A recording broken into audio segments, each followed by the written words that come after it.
Como yo estoy acá ok.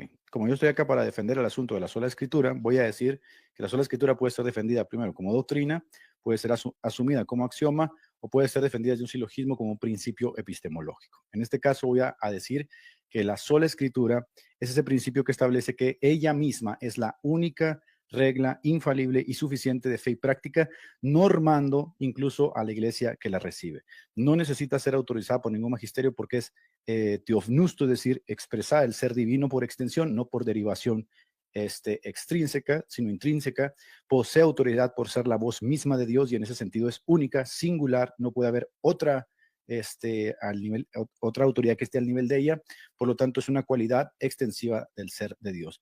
Los profetas nos lo demostraron, ellos hablaron con esta autoridad de las escrituras que eran extensivas del ser de Dios y tenemos una declaración clara en 2 de Timoteo donde Pablo le da una autoridad singular, superlativa, que es única. La escritura es theopneustos, inspirada, soplada del ser divino. En este caso voy a contrastarlo con todas las autoridades subordinadas que existen a la par de las escrituras, ya sean concilios, papas, magisterios, obispos, presbíteros o cualquier autoridad yacente con la que se puede interactuar con las escrituras. Debo dejar claro en esta ponencia que sola escritura no se opone de ninguna forma a ninguna autoridad yacente con la cual podemos interactuar. Es decir, en nuestro quehacer teológico nosotros podemos tener autoridades con las cuales podemos autoridad y en ese sentido hacemos un reconocimiento de lo que es la tradición y su necesidad, el reconocimiento de la razón como órgano interpretativo y la experiencia, que es la mayoría de lo que hacen nuestras iglesias. Así que no va a funcionar decir que nosotros nos oponemos a la tradición, no va a funcionar decir que nosotros nos oponemos a la autoridad de los concilios, no va a funcionar decir que nosotros nos oponemos a la autoridad de la experiencia, porque eso no es sola escritura. En este debate o en este diálogo lo que yo propongo es que se aborde realmente lo que sola escritura es, derivado de nuestras principales confesiones y lo que la propia escritura se arroga, que es esa pretensión extensiva del ser de Dios, de ser la única norma infalible, ontológica, no extrínseca, es decir, no es derivada ni está al nivel de ninguna autoridad humana ni contingente. En ese caso, creo que eso es suficiente para iniciar y poder interactuar este diálogo respecto a cuál es mi postura y la postura de la mayoría de los protestantes, aunque debo reconocer que puede haber protestantes y evangélicos que entiendan por sola escritura soloísmo bíblico. ¿Qué quiere decir esto? Que sola escritura es ese compendio de libros y que fuera de ahí no hay nada más con lo que podamos interactuar. Bueno, eso no es sola escritura. Sola escritura es esta definición que estoy dando que está contenida en la mayoría de nuestras confesiones, catecismos, concilios, etcétera. Adelante.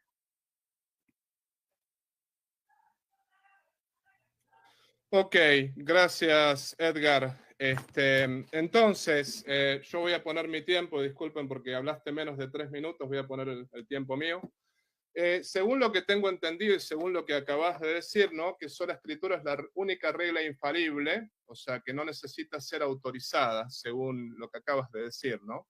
Sin embargo, yo tengo un problema con eso, o sea, si bien has dicho que sola escritura, digamos, no tiene que ser autorizada por nadie, la pregunta sería, ¿dónde dice la Biblia? Porque esa es la pregunta obligada, ¿no? ¿Dónde dice la Biblia que la sola escritura es la única regla infalible, digamos, para poder seguir, ¿no? O sea, no dice, más bien dicho, la Biblia no dice en ningún momento que la sola escritura, y cuando hablamos de sola escritura me refiero a toda la escritura, ¿no? La Biblia no dice que justamente la sola escritura es el único método infalible que no necesita ser autorizado por nada. Al menos no está claro para mí, ¿no? Por ejemplo, si vamos, digamos, a lo que es el texto de 2 Timoteo 1:13, lo que dice, lo que oíste confíalo a otros y que sean idóneos para a su vez enseñar a otros. Acá se habla de una tradición también infalible, o sea, no estamos hablando de que la sola escritura es el único método infalible, sino que estamos hablando de que también hay una tradición infalible que es tan infalible como la escritura. Entonces, lo mismo dice 2 Tesalonicenses 3:6, dice, alejados de todo hermano que ande desconcertadamente y no según la tradición que recibieron de nosotros. Y también está 1 Timoteo 3:15 que dice que la iglesia es columna y fundamento de la verdad. Por lo tanto, la misma escritura no habla de que solamente la escritura es la única regla infalible para poder seguir, sino que habla de que la tradición también es infalible y que el magisterio también es infalible. Entonces, por lo tanto, digamos, me parece que tu argumento desde ese punto de vista no se sostiene. O sea, no se sostiene que tampoco se sostiene que la tradición y que el magisterio estén unidos, o más bien dicho, estén subordinados a la sola escritura. Eso no se sostiene, porque eso no está en la sola escritura, todo lo contrario. En la Biblia dice que la iglesia es columna y fundamento de la verdad, y también en la Biblia justamente dice en Juan 21-25, hubo muchas cosas que Cristo dijo e hizo que no están contenidas en este libro, que eso también es infalible, lo que Cristo dijo e hizo que no están contenidos en ese libro. Y después podemos decir que del año 30 al año 55, cuando se escribieron los evangelios, hubo 25 años donde no hubo prácticamente escritura, ni evangelios, ni nada. Y también los primeros 4 siglos, la escritura estaba en manos de poca gente, la gente se guiaba por la tradición, por lo que se escuchaba. Entonces, por lo tanto, no parece ser lo que acabas de decir, de que la escritura es el único método infalible y que lo demás está subordinado a la escritura. Si bien yo acepto que la escritura es palabra de Dios, eso lo acepto como lo acepta todo católico, sin embargo la misma escritura no dice eso, digamos, no dice que todo está subordinado, digamos, a la escritura de esa manera, ¿no? Así que ahora te paso la palabra. Muy bien. Mira, entiendo perfectamente lo que dices, pero debo de ser muy sincero que estás cometiendo un terrible hombre de paja respecto a lo que es sola escritura. Si estás pidiendo una fórmula explícita, pero olvidas que muchas doctrinas o verdades se derivan por implicación necesaria. La doctrina de la sola escritura fluye del hecho de que solo la escritura es theopneustos. Estás omitiendo la parte principal de lo que dije al inicio de esta ponencia. Es decir, la escritura ontológicamente, por necesidad, debe ser la única autoridad infalible porque extensivamente depende del ser de Dios. Ninguna otra autoridad puede arrogarse eso. Mencionas a la iglesia. Bueno, la iglesia es contingente. La iglesia pudiera no existir. De manera que si es contingente, tiene una autoridad derivada. De hecho, tu catecismo dice que la iglesia tiene una autoridad derivada que recibe los libros. Entonces, no puedes poner a la iglesia al nivel de la escritura. Y la pretensión de la iglesia no es que ella sea la fuente de la verdad, sino la columna, la que protege la verdad. La verdad ya existe. Es extensiva del ser de Dios. Entonces, no puede ser la iglesia infalible en el mismo sentido. Si tú reconoces que la iglesia no es infalible en el mismo sentido, entonces le estás dando la razón a sola escritura. Hay una autoridad que se subordina a la otra y eso es sola escritura. Ahora, dices que hubo tiempo donde no existían los libros de la Biblia, por lo tanto, sola escritura no se puede sostener. Bueno, confundes acceso a la escritura con autoridad de la escritura. No es necesario incluso tener un canon completo, una Biblia impresa para que las escrituras tengan autoridad. Otra vez, estamos hablando de una implicación epistemológica, filosófica. La autoridad de las escrituras proviene de su origen divino, provienen del ser de Dios, no de la forma en que tú las recopilas, no de la forma en que tú las entiendes, no de la forma en que se da el acceso a ellas. La idea de sola escritura no dice que las escrituras son infalibles solo cuando están disponibles en las manos de las personas. No, sola escritura dice que la escritura es infalible por ser extensiva del ser de Dios y que no hay otra autoridad que pueda tener esta pretensión o esta arrogancia. Mira, vamos a hacer este ejemplo. Imagina que Jesús diga que Él es yo soy y que Pedro diga también que Él es yo soy. Aquí tendríamos una tensión ontológica porque el yo soy de Jesús tiene una pretensión divina. De manera que aunque alguien diga yo soy, tiene que haber una subordinación. Jesús es superior a Pedro. Bueno, cuando hablamos de sola escritura es exactamente lo mismo. Estás haciendo un mono de paja y estás atacando un mono de paja. Por eso te dije, hay que interactuar con lo que es sola escritura. Sola escritura no dice que no exista la iglesia. Sola escritura no dice que no existan tradiciones. Sola escritura no dice que no exista un momento. No existe.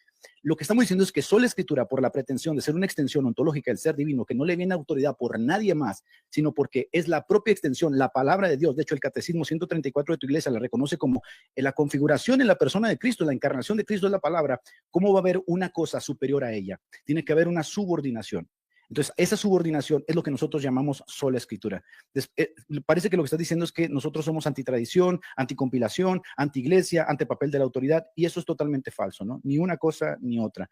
Nosotros creemos que, en efecto, esta tradición se transmitía oralmente y quedó plasmada en los textos escritos. Luego, toda la tradición posterior que Roma dice tener debe ser comprobada a la par justamente estos textos escritos, porque estos textos escritos se arrogaron esta autoridad.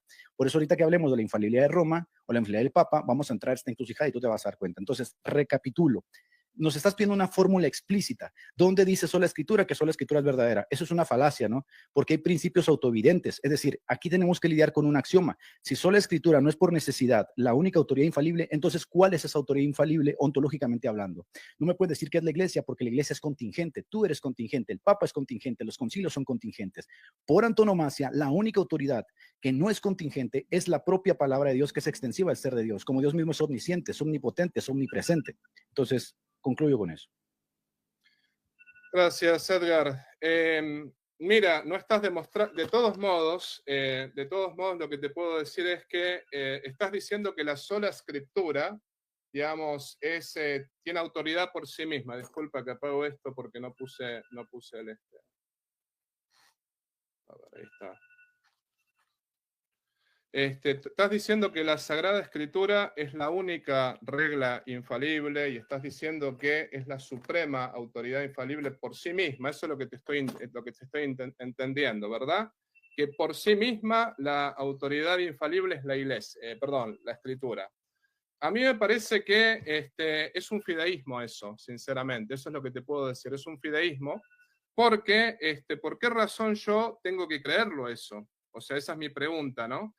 Mi magisterio, sí es verdad, el magisterio dice que la Sagrada Escritura es inspirada, el magisterio dice que la Sagrada Escritura es la palabra de Dios, pero el magisterio dice que justamente la Iglesia es la que interpreta la palabra de Dios y la Iglesia es la que interpreta la Escritura, como que hay un intérprete de alguna manera.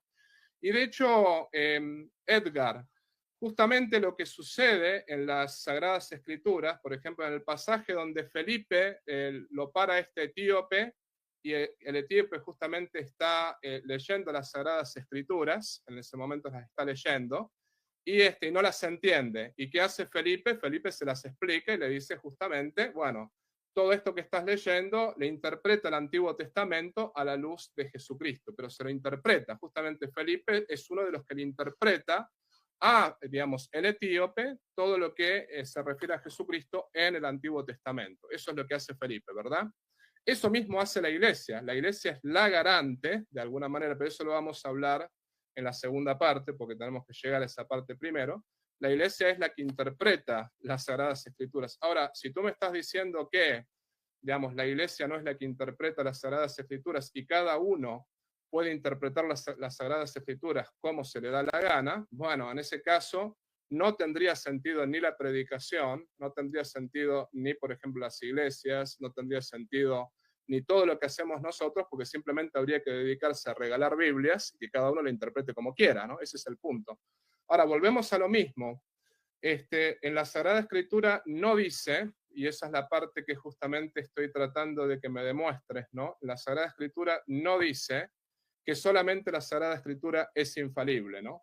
En la Sagrada Escritura se habla también de la tradición y se habla de la tradición más de una vez, ¿no? Recién te cité algunos textos, pero por ejemplo, podemos citar otros textos donde se habla de la tradición, si es que el tiempo me da, porque me parece que se me está acabando el tiempo, pero por ejemplo dice en 1 Colosenses 11, 1, 2, sed imitadores míos como yo lo soy de Cristo. Os alabo porque conserváis las tradiciones tal cual como las he transmitido. O sea, acá se habla de tradiciones, lo cual tú no lo niegas, es verdad. Pero me estás diciendo que solamente la Escritura es, digamos, la fuente de revelación y lo único infalible.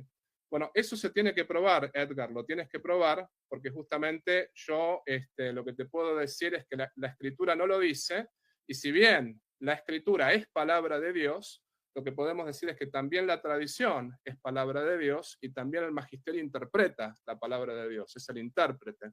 Entonces, por lo tanto, me freno acá, ¿no? Te voy a contestar esta pregunta y vamos a pasar ahora al caso de la infalibilidad de tu magisterio porque habíamos acordado 30 minutos y llevamos 45 minutos respondiendo yo el caso de sola escritura. No sé, ¿te parece bien que abordemos otros 45 minutos después de esto el caso del magisterio y su infalibilidad? Ok, gracias, perfecto. Bien, mira, la verdad es que yo no sé si lo entiendas, pero otra vez me vuelves a dar la razón. Dices que los católicos no dicen que la infalibilidad del Papa es ontológica. Entonces volviste a cerrar este debate. Yo te pregunto, ¿por qué no das el siguiente paso? ¿Dónde sí está la autoridad ontológica? En las Escrituras. Por lo tanto, solo la Escritura se sostiene, la autoridad del Papa está subordinada a ellas. Ahora, aquí hay un problema, querido Tomás, porque tú confundes la ontología del soporte con la naturaleza del mensaje.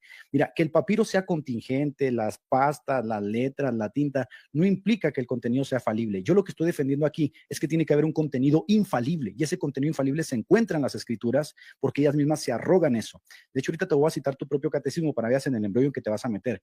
El medio material no determina la verdad del significado. Mira, si no existiera ninguna recopilación del canon, Tomás, todavía la palabra de Dios seguiría siendo infalible infalible y yo tendría que decirlo si existiera, que en efecto la única palabra eterna que es infalible es la de Dios y que yo no puedo ser ni participar en el mismo grado de ella porque no pertenezco al ser divino en el mismo sentido, ¿no? Entonces, ninguna proposición verdadera podría existir fuera de ese soporte divino. Por eso te dije al principio que es un axioma que es necesario con el cual todos tenemos que participar. De hecho, me das la razón cuando dices el Papa no está al mismo nivel, ¿no? La infalibilidad reside en el logos comunicado, no en la tinta que lo porta. Otra vez, otro error que cometes en cuanto a sola escritura. Así como el alma no pierde su dignidad por estar en un cuerpo corruptible, el mensaje divino no pierde su perfección por ser transmitido por un medio perecedero, por decir que Mateo era pecador y todas estas cosas que te estás inventando. Esta distinción es clave entre lo significado material y el contenido proporcional inspirado. Ahora, fíjate lo que acabas de decir, porque aquí la verdad es que me sorprendo mucho. Dices que la tinta y el papiro es contingente, por lo tanto, la Biblia también es derivada. Uf, esto de verdad haría que tus amigos filósofos se vuelen la cabeza se vuelen la tapa, ¿no? Porque con todo respeto, esta afirmación parte de una antropología aparte, insuficiente y una doctrina muy insuficiente de la inspiración de las escrituras. Que la escritura haya sido escrita por hombres no implica que su autoridad sea humana, mi querido Tomás. La autoridad de las escrituras no es humana. Que esté escrito con tinta y en papiros, eso no quiere decir que sea derivada, porque no proviene de los hombres, sino del acto sobrenatural de Dios, que es lo que la propia Biblia enseña. El agente primario de esa inspiración es Dios, no Mateo. El agente primario de esa inspiración es Dios, no Juan. Entonces, que ellos sean instrumentos secundarios y derivados, vuelve a darme la razón en que tu Papa no puede estar al mismo nivel. Decir que la autoridad es derivada es confundir causa instrumental con causa eficiente. La pluma no da origen al pensamiento, ¿verdad? La escritura no refleja una opinión humana, refleja de forma elevada la opinión de la propia autoridad infalible de Dios. Refleja la autoridad de la revelación divina comunicada por medios humanos. Por tanto, su autoridad es divina en origen, no derivada de su autor humano. Ahora, te quiero citar antes de que se me acabe el tiempo lo que dice tu propio catecismo, porque tu propio catecismo en el numeral 134 dice, toda la escritura es un libro y este libro es Cristo, porque toda la escritura habla de Cristo y toda la escritura divina se cumple en Cristo. Fíjate cómo se da una concatenación entre lo que es la escritura y su cumplimiento justamente en la encarnación del verbo que es el logos, en ese mensaje que nosotros llamamos infalible y quedó en esas hojas que tú me dices que son derivadas, que por lo tanto el poder le viene de los hombres. Esto es un disparate, pero de muy mal gusto. Obviamente que no es así. Pero de hecho, que tanto que no es así, que tú ya reconociste que el Papa es inferior a las escrituras. Así que esta es mi respuesta final en esta primera parte y podemos pasar a lo siguiente. Sí, yo voy a aprovechar para responderte brevemente dos cosas, Pacheco, ¿no? Primero, lo que te quiero decir ante todo, ¿no? Es que la infalibilidad, o sea, el texto papiro, de dónde se escribió, por decirlo así, todo eso, lo que acabamos de decir, ¿no? El Papa, y esto es lo que yo anoté, ¿no? El Papa infalible, lo que hay que decir es, está por encima de las escrituras. Nosotros no decimos eso, Pacheco, te lo quiero aclarar, ¿no? El Papa infalible, o sea, que nosotros realmente decimos que el Papa infalible está por encima de las escrituras, no lo decimos en ningún momento. Eso lo dices tú, ¿no? Nosotros no, ¿no? Decimos que la infalibilidad, o sea, tanto la una como la otra, la infalibilidad de la escritura y la infalibilidad del Papa están al mismo nivel. Eso es lo que decimos nosotros los católicos, ¿no? Y yo, por otra parte, no dije en ningún momento que la contingencia del papiro implica la falibilidad de la declaración bíblica. Eso yo no lo dije, ¿no? Lo que yo dije es que, para aclararlo bien, voy a repetírtelo de vuelta, ¿no? Yo no dije que la contingencia del papiro implica la falibilidad de la declaración bíblica, no. Lo que yo tampoco dije, y esto quiero dejarlo claro, es que la contingencia del papiro implica la imperfección del mensaje. No, eso no lo dije tampoco. Ni la contingencia implica la imperfección del mensaje, ni tampoco la contingencia implica que no sea una declaración bíblica, no. Yo tampoco, digamos, he dicho que el agente primario de las escrituras es Mateo. Lo que yo he dicho es que así como Dios lo inspira al Papa para sacar un dogma a él y a los obispos, Dios también inspira, digamos, a Mateo, a Juan, a Marcos, como que la infalibilidad de las escrituras está derivada de la infalibilidad de Dios. Y también la infalibilidad del Papa está derivada de la infalibilidad. O sea, yo lo que estoy diciendo es que ambos dos están al mismo nivel. No estoy diciendo con esto que el Papa es Dios, ni estoy diciendo que el Papa es infalible en todo, obviamente, que quede claro eso, ¿no? Y después lo que quiero decir en concreto, o sea, vamos al tema de la infalibilidad papal, porque para eso estamos con 45 minutos, ¿no? Nosotros decimos que justamente el Papa se le ha dado el don de la infalibilidad, y nos basamos en el texto de Mateo 16, 18. O sea, tú no me pudiste mostrar con las escrituras, que solamente la escritura es infalible. Eso no me lo pudiste mostrar, ¿no? Nosotros lo que sí decimos que con la escritura, que Pedro fue el primer papa, eso es lo que sostenemos, y que justamente en Mateo 16, 18 está la promesa de Cristo, que Cristo le dice, tú eres Pedro y sobre esta piedra edificaré mi iglesia, yo te daré las llaves del reino de los cielos, todo lo que ates en la tierra será atado en el cielo, todo lo que desates en la tierra será desatado en el cielo. Y justamente el atar y desatar, ahí está justamente, atar y desatar significa permitir o no permitir, hacer o deshacer. Ahí está justamente en esa parte de la escritura la infalibilidad papal, cosa que en la escritura no está en ningún momento, que, digamos, solamente la escritura es lo único infalible. Eso no lo demostraste.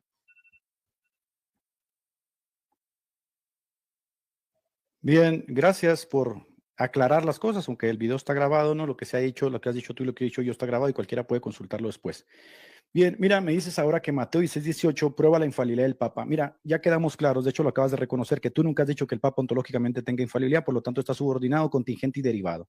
Y ya con eso se cierra este debate, pero aún así te voy a seguir respondiendo. La infalibilidad es un atributo no comunicable del ser de Dios, es decir, nadie puede ser infalible ni por deseo, ni por autoridad derivada, a menos que lo pruebe. Eso sería semejante a decir que porque en 1 Corintios capítulo 12 se habla del don de ciencia, el que recibe el don de ciencia es omnisciente. Crear una palabra no hace a la persona omnisciente. Decir que el Papa es infalible no hace al Papa infalible. Entonces, la participación, que quede claro, siempre es derivada y contingente. La pregunta es, ¿hay una autoridad que no sea derivada y contingente de la cual nosotros podamos ver y participar? Sí, las escrituras. Bienvenido a sola escritura. Y esto, obviamente, con Dios por extensión. Ahora, Mateo 16:18 parte de un caso que se construye a través de la exégesis. Y la exégesis, si tú eres honesto, así como me estás pidiendo un texto de la Biblia, en Mateo 16:18 no habla nada de infalibilidad. Estás presuponiendo que en el texto se habla de infalibilidad para construir tu caso, lo cual obviamente te autoanula, porque dijiste ahorita que si no estaba en la Biblia no se puede tener en cuenta. Ahora me vas a construir un caso partiendo de un texto de la Biblia que no habla de la infalibilidad. Lo presupones, y tan es así que hasta el siglo III nadie utilizó Mateo 16:18 para tener una pretensión papal de jurisdicción, mucho menos de infalibilidad.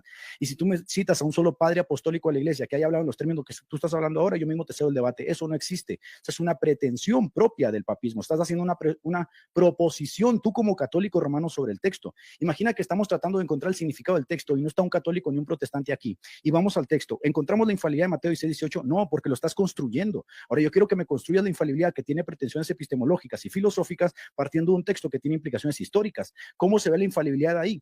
Porque incluso los ortodoxos, que tienen tanto más atribuciones apostólicas que ustedes y sucesión, van a decir que ese texto no se puede interpretar como tú lo estás interpretando. Tan es así que la infalibilidad viene tarde, surge en el siglo XIX. Pero te hago la pregunta para que empieces a interactuar conmigo. ¿Cómo puede un católico como tú saber con certeza infalible que un papa habló ex cátedra sin un criterio infalible que lo distinga? Es un círculo epistémico cerrado. Si la infalibilidad depende de ciertas condiciones, ¿quién determina que se cumplieron esas condiciones sin caer en un círculo epistemológico? Porque me vas a decir, quien determina esas condiciones es la propia iglesia que ya declaró infalible al papa cuando se declaró infalible en un escenario ex cátedra. Eso, mi querido padre Tomás, eso sí es fideísmo. Y si no es fideísmo, yo quiero que veas las condiciones extra nos que prueban justamente que la iglesia puede ser infalible y no las presupongas. No hagas el salto al vacío para yo no llamarte fideísta. Si lo vas a construir como un axioma, como una necesidad, bueno, construylo como necesidad, pero se acaba el debate, porque aquí estarías nuevamente demostrando que tú necesitas a un papa, pero necesitarlo no hace al papa infalible, ¿no? Y yo quiero que me pruebes que el papa es infalible en efecto. Te dejo el lugar. Muchas gracias, Edgar. En primer lugar, yo no dije que el Papa nunca sea infalible. Ese es el punto, ¿no? Y ahí está el punto. Tú dijiste que yo supuestamente dije, ¿no? Que el Papa no es infalible. No lo dije eso. No sé si exactamente fue lo que dijiste, porque hablaste muy rápido y la verdad que a veces seguirte cuando hablas rápido es complicado, pero bueno, voy a partir de esta base. ¿Me permites una pequeñísima interrupción? Mira, la verdad es que estoy hablando rápido porque tenemos poco tiempo. Pacheco, no te voy a interrumpir. Nada más una cosa. Pacheco, estoy hablando. Yo no te interrumpí y eso es mala educación, ¿no? O sea, yo no te interrumpí, amigo. Creo que hay que respetar los tiempos de cada uno. Yo te vine respetando a ti. Entonces, voy a seguir adelante, ¿no? Lo que estoy... Primero, no estoy discutiendo ni con un ortodoxo ni nada de eso, sino que estoy discutiendo con alguien que supuestamente es un protestante, ¿no? Eso es lo que según lo que tengo entendido, eres metodista.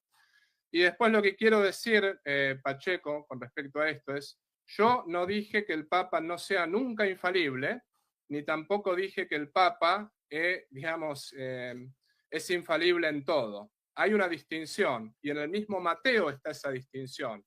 Primero Cristo le dice, bienaventurado tú, hijo de Jonás, porque ni la sangre ni la carne te lo han revelado, sino mi Padre que está en los cielos. Y después, inmediatamente después de todo ese pasaje que acabamos de citar, después está cuando Pedro empieza a hablar de, Cristo empieza a hablar de que él iba a sufrir la pasión, él iba a tener que morir en la cruz, bla, bla, bla, bla. Pedro lo agarra aparte y Pedro le dice, no, Señor, eso no sucederá. Y es ahí justamente que Cristo le dice, va de retro Satán, apártate de mí, Satanás. Tus pensamientos no son los de Dios, sino los de los hombres. Cuando hablamos de infalibilidad papal, estamos hablando de que el Papa no puede fallar en determinadas circunstancias, según este texto bíblico, en determinadas circunstancias, no puede fallar en temas de fe y moral. Justamente, la infalibilidad papal no quiere decir que el Papa no pueda fallar nunca, sino que está este texto bíblico. Una cosa es cuando el Papa habla según la carne y la sangre, y otra cosa es cuando el Papa habla según lo que dice el Padre que está en los cielos. Eso está en los mismos evangelios. Y de hecho, una de las cosas que hay que decir es lo siguiente. Pedro es el único que le cambian el nombre. Está bien, se lo cambian también a Juan, a Santiago, le dicen Bonerges, pero ese nombre no prevalece. El mismo Pablo lo llama a Pedro Kefas, que significa piedra, ¿no? Y de hecho en griego está la palabra Petra y Petros, que algunos dicen que, bueno, Petros significa piedrita y Petra piedra grande. Lo cierto es que según Colom, según este exégeta, y según los diccionarios de griego, Petra y Petros en el siglo I era la misma cosa. Y de hecho Cristo le habló a Pedro en arameo y le dijo Kefas, al punto tal que los evangelistas lo empezaron a llamar Kefas, que significa justamente piedra, roca, la roca sobre la cual se fundó la iglesia. Y después, con respecto al Papa infalible, o sea, con respecto a los sucesores de Pedro, en el año 96, y eso está en los Padres Apostólicos de Daniel Ruiz Bueno, en el año 96, hubo un problema en Corinto y estaba el apóstol San Juan todavía vivo en Éfeso. Ese problema no lo resolvió, el apóstol San Juan. Ese problema lo resolvió Clemente, el obispo de Roma, sucesor de Pedro. Eso está en el año 96, eso está en los Padres de la Iglesia. Y justamente ahí está que ya los obispos de Roma tenían autoridad. Así que ahora te cedo la palabra. Cierro con mi última participación. Dice así.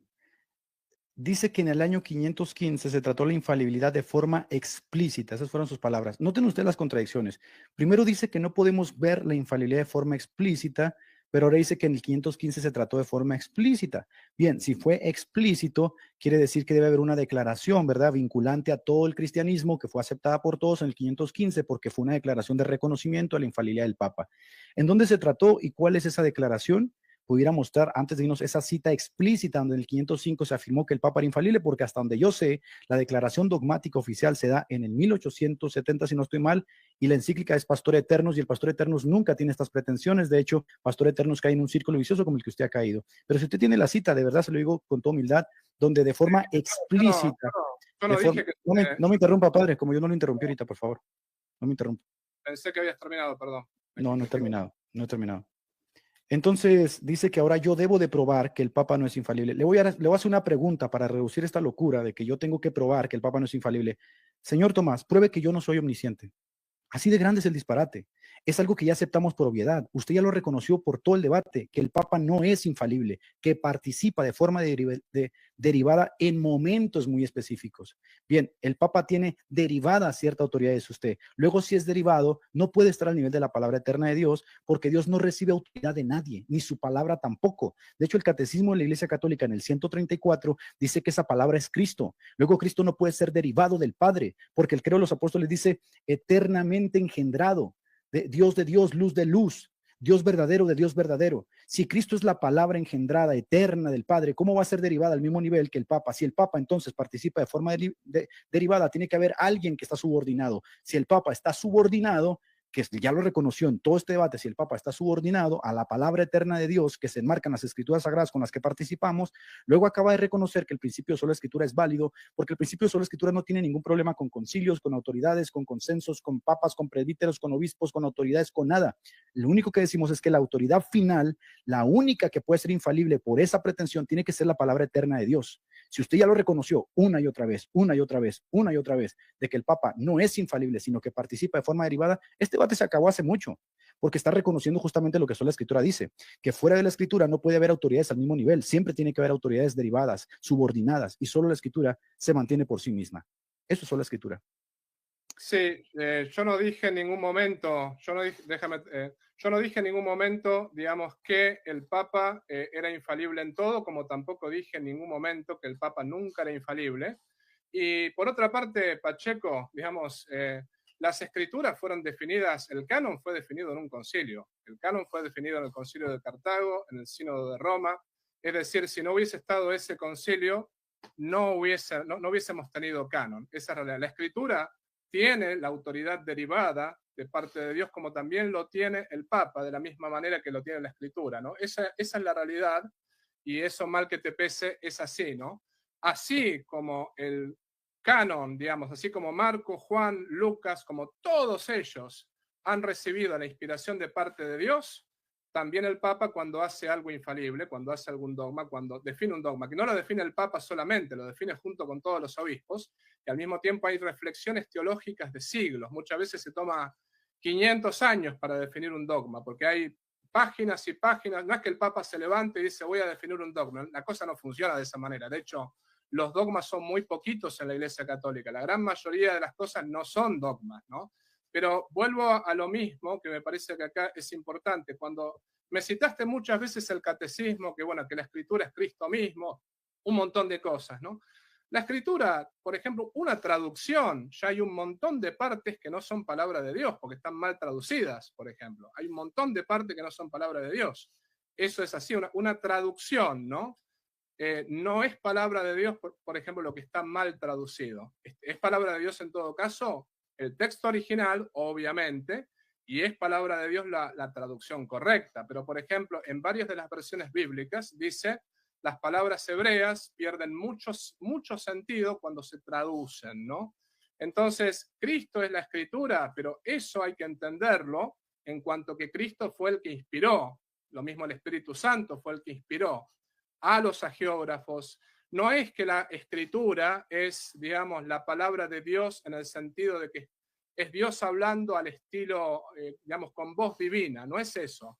Las Sagradas Escrituras es la palabra de Dios inspirada a los hombres, es Dios mismo quien inspiró a los hombres a escribir lo que escribieron, como también es Dios mismo el que inspiró al Papa y a los obispos a sacar el dogma de la Asunción, el dogma de la Inmaculada, los dogmas que justamente la Iglesia tiene. Eso es así, digamos, y la autoridad es derivada del mismo Dios en todos los casos, tanto para la Escritura como para, digamos, el Papa.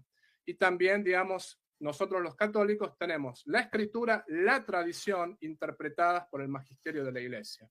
Cosa que lo que tenemos que decir acá es, y lo vuelvo a repetir, ¿no? Tú dices, bueno, la Escritura no es necesario ningún concilio, no es necesario ninguna declaración dogmática. No fue así, porque de hecho hubo concilios que justamente formaron el canon bíblico, hubo concilios que formaron el canon digamos, de la Iglesia. Y con respecto a lo que preguntabas de la infalibilidad papal en los concilios, el concilio que definió la infalibilidad papal fue en 1870, Pastor Eterno. Los otros concilios no definieron la infalibilidad papal, pero hablaron de la infalibilidad papal. El cuarto concilio de Constantinopla, en el capítulo 3, la parte 17, eso es del 515. Lo puedes buscar si quieres, lo mismo. Está el Concilio de León en 1274, está el Concilio de Trento, que mencionaron el tema de la infalibilidad papal. No lo declararon dogma, porque hasta ese momento no se había atacado esa verdad, pero siempre la Iglesia ha creído en todo